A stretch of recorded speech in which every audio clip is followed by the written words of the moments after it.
Baik, pada saat ini kita lanjut dalam pembahasan soal kita.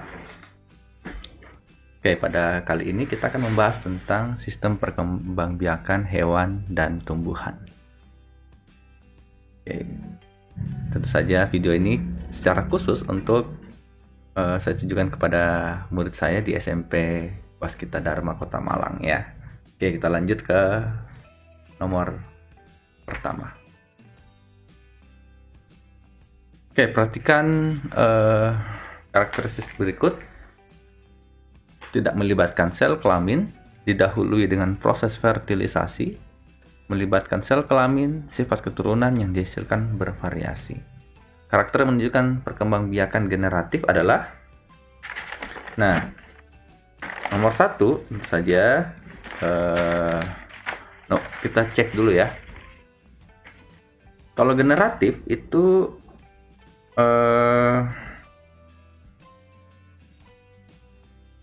perkembangbiakan generatif atau perkembangbiakan secara seksual adalah perkembangbiakan yang melibatkan sel-sel kelamin. Nah, generatif kan melibatkan sel-sel kelamin. Maka ini udah pasti salah. Fertilisasi, kemudian dahulu dengan proses fertilisasi. Oke. Melibatkan sel kelamin. Oke, sifat keturunan bervariasi. Berarti 2, 3 dan 4 ya. Oke, nomor berikutnya. Perhatikan gambar berikut. Tumbuhan yang menggunakan alat perkembangbiakan pada gambar tersebut adalah, ini kan dapat kita sebut stolon ya. Stolon adalah batang yang menjalar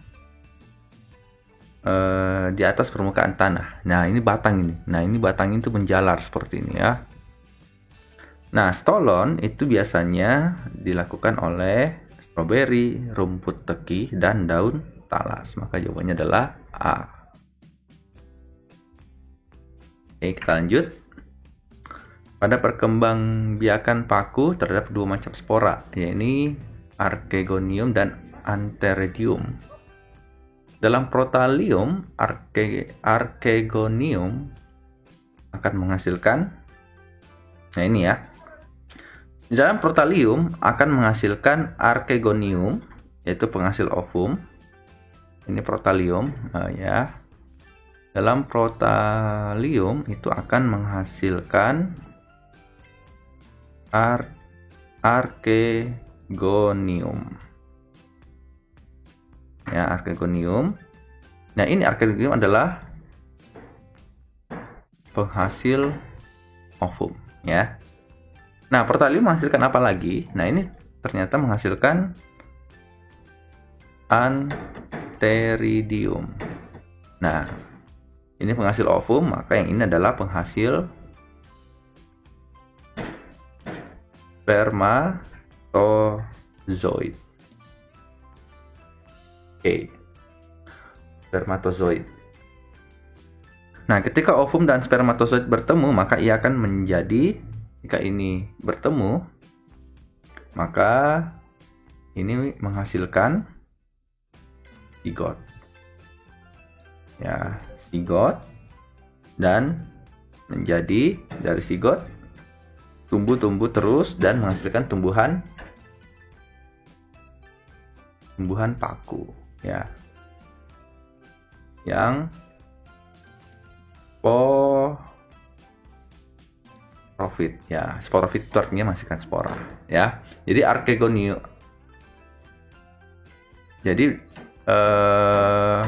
Archegonium menghasilkan ovum ya. Maka jawabannya adalah A. Oke.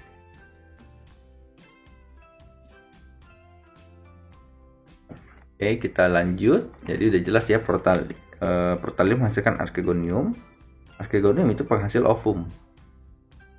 Ya, kemudian Archegonium, Protalium juga penghasil Antheridium. Antheridium adalah penghasil spermatozoid. Ya, berarti Archegonium menghasilkan ovum. Berarti nomor itu adalah nomor 3 adalah A. Perhatikan gambar berikut. Tumbuhan seperti gambar di atas berkembang biak secara vegetatif. Nah, tentu saja ini spora ya. Mengapa spora? Karena tanaman ini merupakan tanaman suplir ya. Tanaman suplir itu berkembang biak secara spora. Oke ya, kita lanjut. Jenis penyerbukan tetangga. Nah, pertama kita lihat yang A. Yang A itu sendiri ya, penyerbukan sendiri. Jadi satu bunga itu punya putik dan benang sari. Nah, ini kita sebut ini sendiri ya. Yang B itu kita sebut tetangga. Tetangga artinya apa? Dalam satu tangkai ada dua bunga. Nah, tapi ini masih satu pohon ya. Maka ini kita sebut tetangga. Yang C kita sebut ini silang ya. Mengapa silang? Seharusnya ini ada warna yang berbeda ya antara dua bunga ini. Jadi dia saling silang. Kemudian ada namanya bastar. Nah, bastar ini masih tipenya sama ya, cuma warnanya yang beda. Sedangkan ini bastar, ini bentuk bunganya udah beda. Ini daunnya kan beda.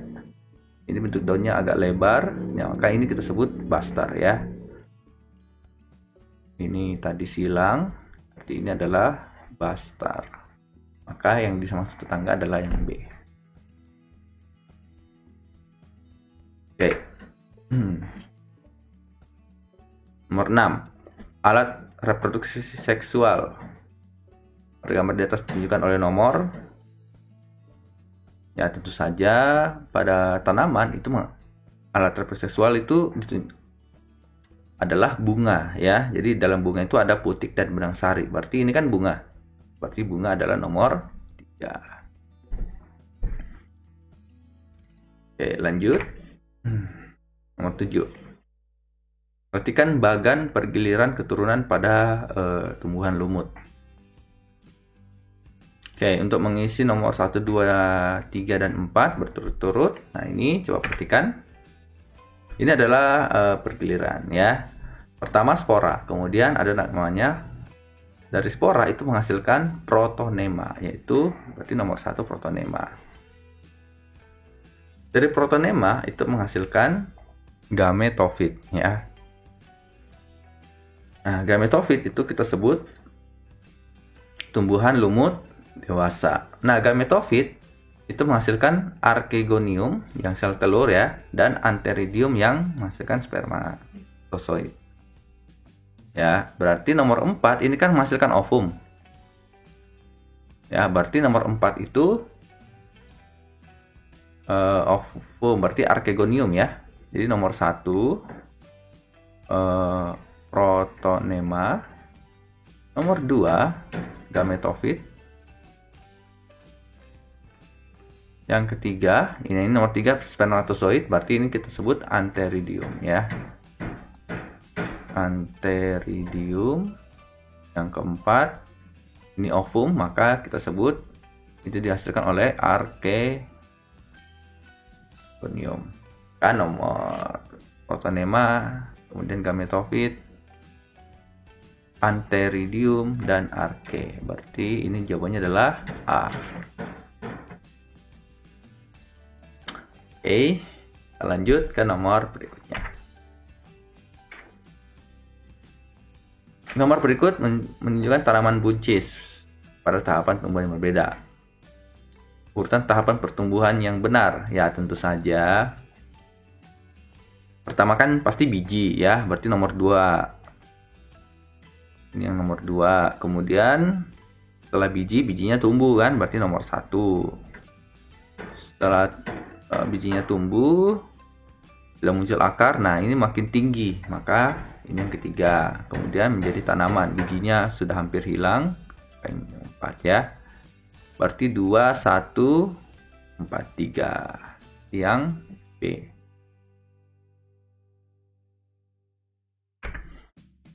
Kita lanjut.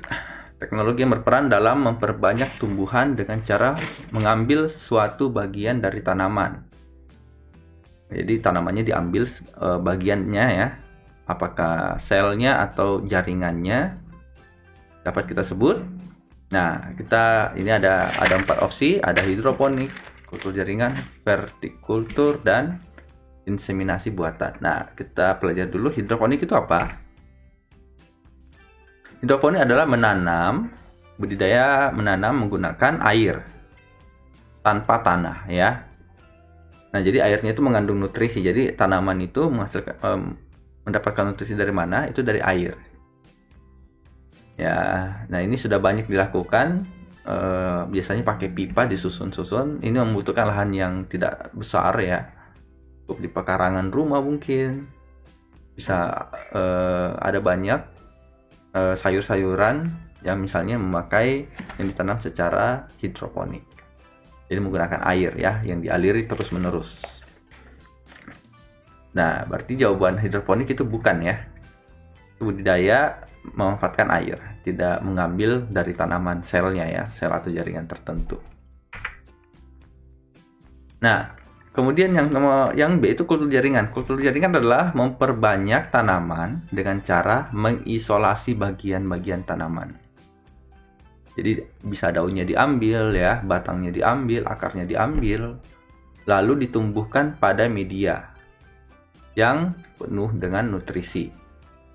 Ya. Nah, kemudian taruh dalam wadah tertutup. Nah, wadah itu diatur suhunya biar suhunya itu pas sehingga tanaman dapat memperbanyak diri. Nah, ini sesuai dengan opsi yang soal nomor 9 karena kita mengambil bagian dari tanaman itu. Bisa daunnya, bagian daunnya, bisa batangnya, bisa akarnya. Jaringannya ya. Sehingga yang B adalah jawaban dari nomor 9. Oke, mungkin kalian ingin mengetahui vertikultur itu apa? Vertikultur jadi tanaman yang ditanam di ruang sempit ya, sangat sempit, tapi memanfaatkan bidang vertikal ya. Biasanya ini dilakukan di apartemen-apartemen ya. Jadi bidang vertikal, jadi tanamannya itu tumbuh vertikal gitu. Nah, ini bisa ditaruh ya tanaman tumbuhnya itu tanamnya itu vertikal atau disusun-susun ya, sehingga bisa ya menghemat ruang. Ya, kan namanya vertika itu vertikal ya ke atas, kemudian kultur itu budidaya. Oke. Inseminasi buatan. Nah, inseminasi buatan itu biasanya pada hewan, bahkan ada juga pada manusia ya. Misalnya jika pada hewan, jadi sel sperma dari misalnya sapi gitu ya, itu disuntikan ke dalam rahim sapi betina ya.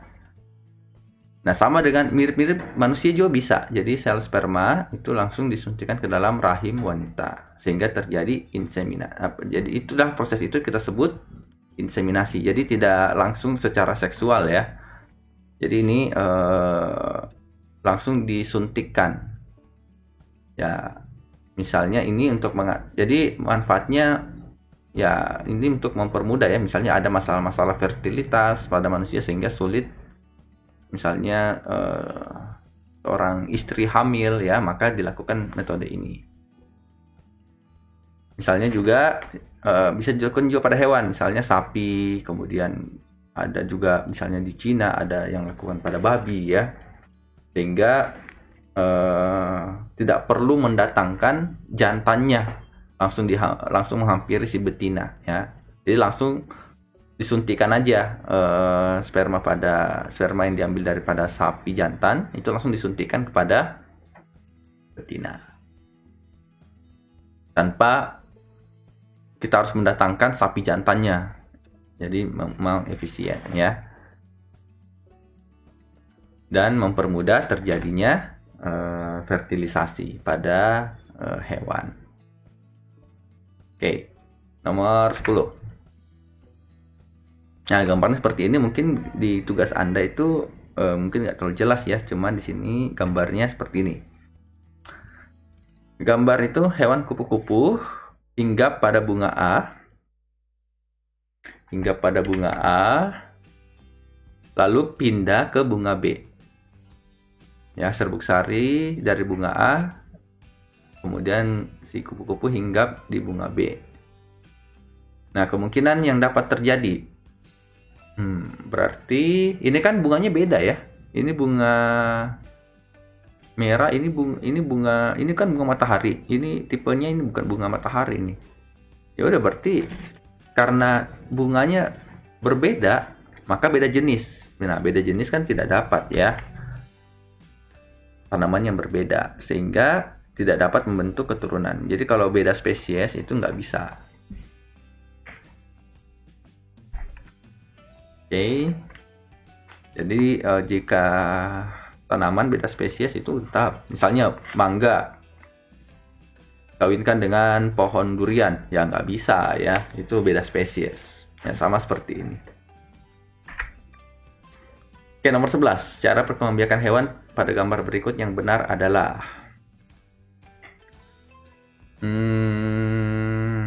gambar A, kambing. Kambing itu vivipar ya, artinya itu dia beranak. Berarti yang A itu salah. Ini hidra dengan vivipar, salah.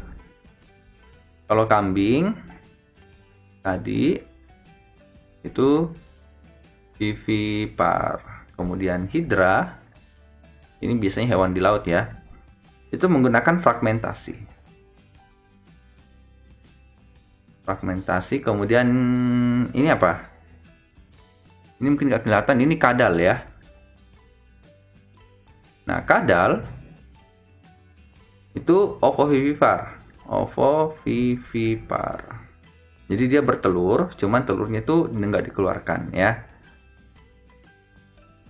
Jadi masih kan ini campur antara bertelur dengan beranak ya. Kemudian ini capung. Nah, capung itu ovipar. Maka yang benar adalah yang D ya. Oke, nomor 12. Fase daur. Nah, ini daur hidup kupu-kupu. Agar jelasnya kan seperti ini ya. Fase yang merugikan petani, ya tentu saja ulat ya. Ulat itu kan merugikan petani. Nah, berarti ulat yang mana? Nomor 2 ya. Oke.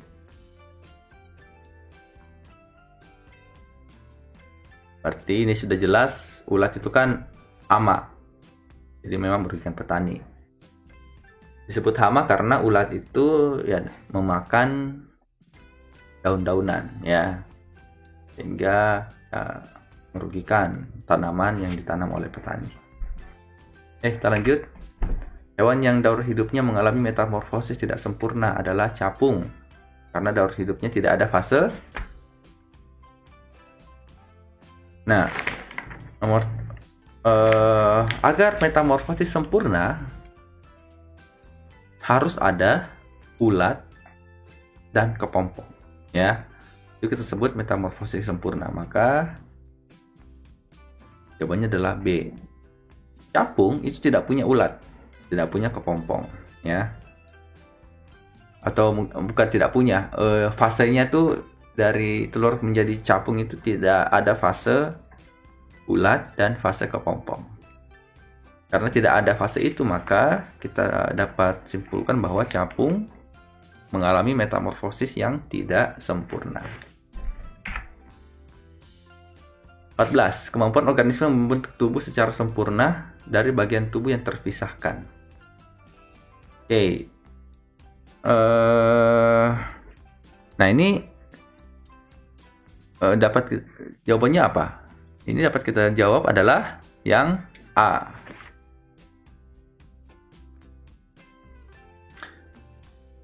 Membentuk ini bagian tubuh, membela diri bagian tubuh. Partegonesis itu ini menghasilkan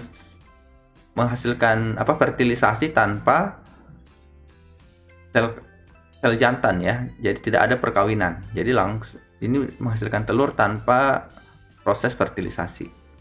Bertelur dan tentu saja tidak membentuk tubuh. Nah,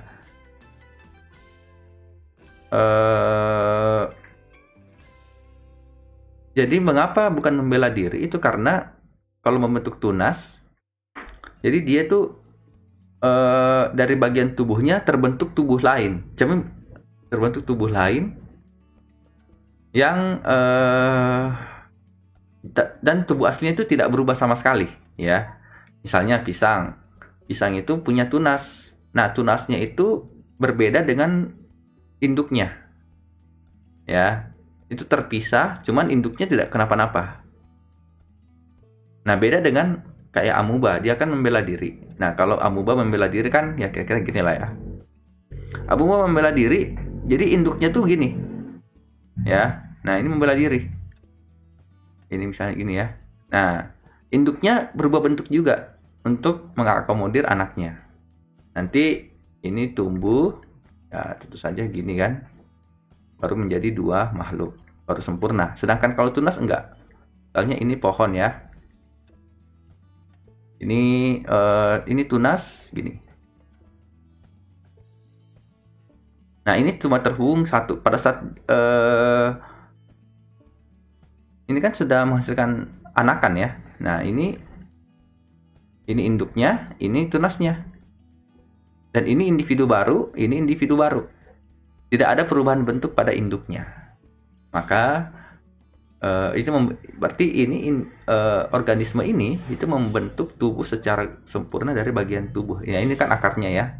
Nah, ini dari bagian akar dia membentuk tubuh. Sedangkan kalau membela diri kan dari seluruh tubuhnya ya, dia harus patahkan gitu. Jadi nomor 14 itu adalah yang A. Nomor 15.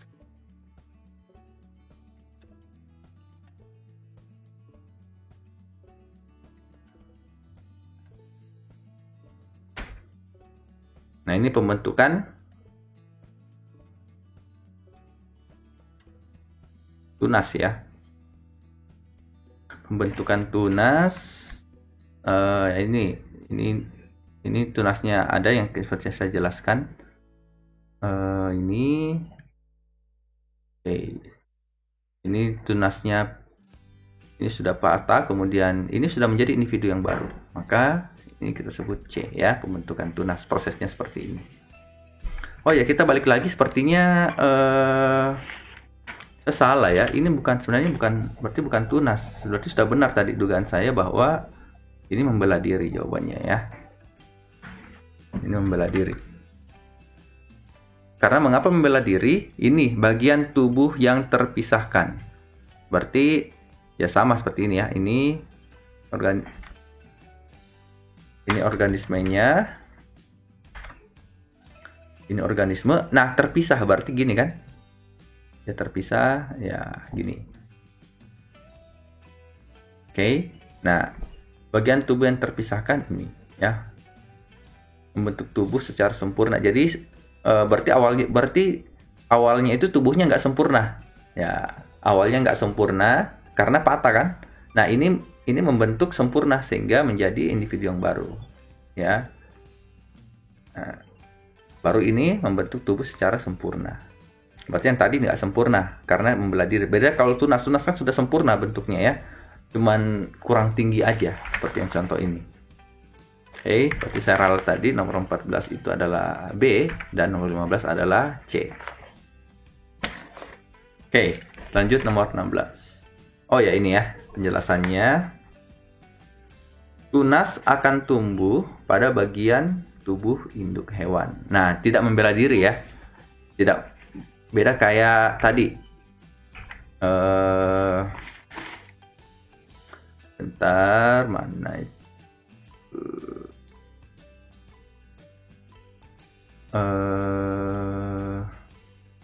Beda kayak ini ya.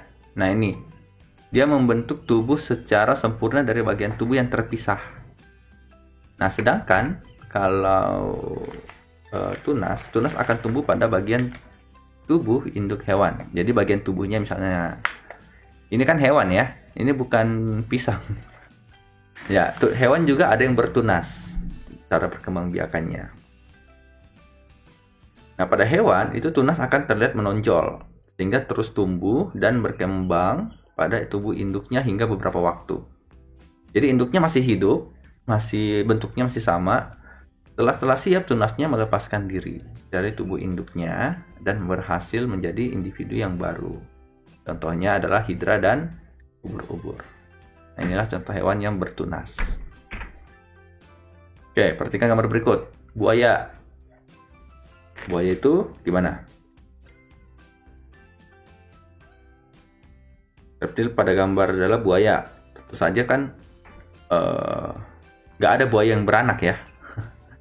Maka dia bertelur. Oke. Jadi buaya itu ovipar. Oke, kita lanjut. Nah, ini ubur-ubur.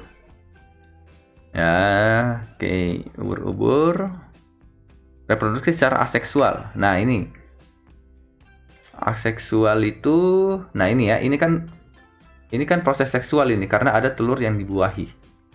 Berarti dari sini ini seksual, kemudian dari sini ke sini polip yang polipnya berubah menjadi medusa muda menjadi. Nah, ini proses di sini itulah kita sebut yang aseksual ya. Ini seksual. Oke. Nah, kalau secara seksual menggunakan apa cara reproduksinya? Ini menggunakan ubur-ubur, tahu ya? Ini kan dia tadi kita bahas ubur-ubur menggunakan caranya adalah bertunas. Oke. Nah, maka dari sini ke sini ya, itu tahap R ya. Oke. Kemudian jadi ubur-ubur dapat berkembang biak secara seksual dan aseksual. Jadi dua dia. Pada tahap polip, ubur-ubur dapat berproduksi secara aseksual. Tahap polip. Ini ya, polip ya. Tahap ini dia bisa bereproduksi secara aseksual yang menghasilkan tunas ya. Oke, lanjut. Perhatikan struktur telur burung berikut. Bagian petunjuk oleh huruf X berfungsi untuk. Nah, coba perhatikan gambar ini. Nah, X itu kan ini ya, kita sebut kalaza ya. Kalaza gunanya apa? Kalaza itu menjaga agar kuning telur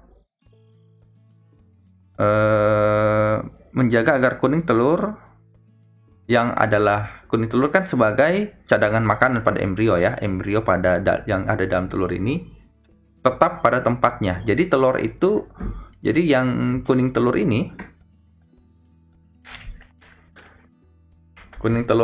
nggak bakalan bergeser ya. Meskipun telurnya dibulak-balik ya, asal jangan pecah. Si kuningnya itu tetap posisinya itu di tengah. Dia nggak sampai menabrak pada cangkangnya. Mengapa? Karena kalaza ini seperti tali ya. Dia itu mengikat si kuning telur itu agar posisi kuning telur itu tetap pada tempatnya. Ya, itulah gunanya kalaza. Berarti jawabannya adalah B. Sebagai menjaga ya. B. Oke, nomor 19. Embrio pada ayam tumbuh di dalam telur selama 21 hari. Sumber cadangan makanannya, nah tentu saja tadi kita udah bahas kuning telur ya. Kuning telur lah yang menjadi sumber makanan pada embrio ayam selama 21 hari. Makanya kalau kita makan telur itu bagian kuningnya tuh cukup sangat bernutrisi ya. Karena memang itu didesain agar menjadi sumber makanan pada embrio ayam. Oke. Lanjut. Nomor 20.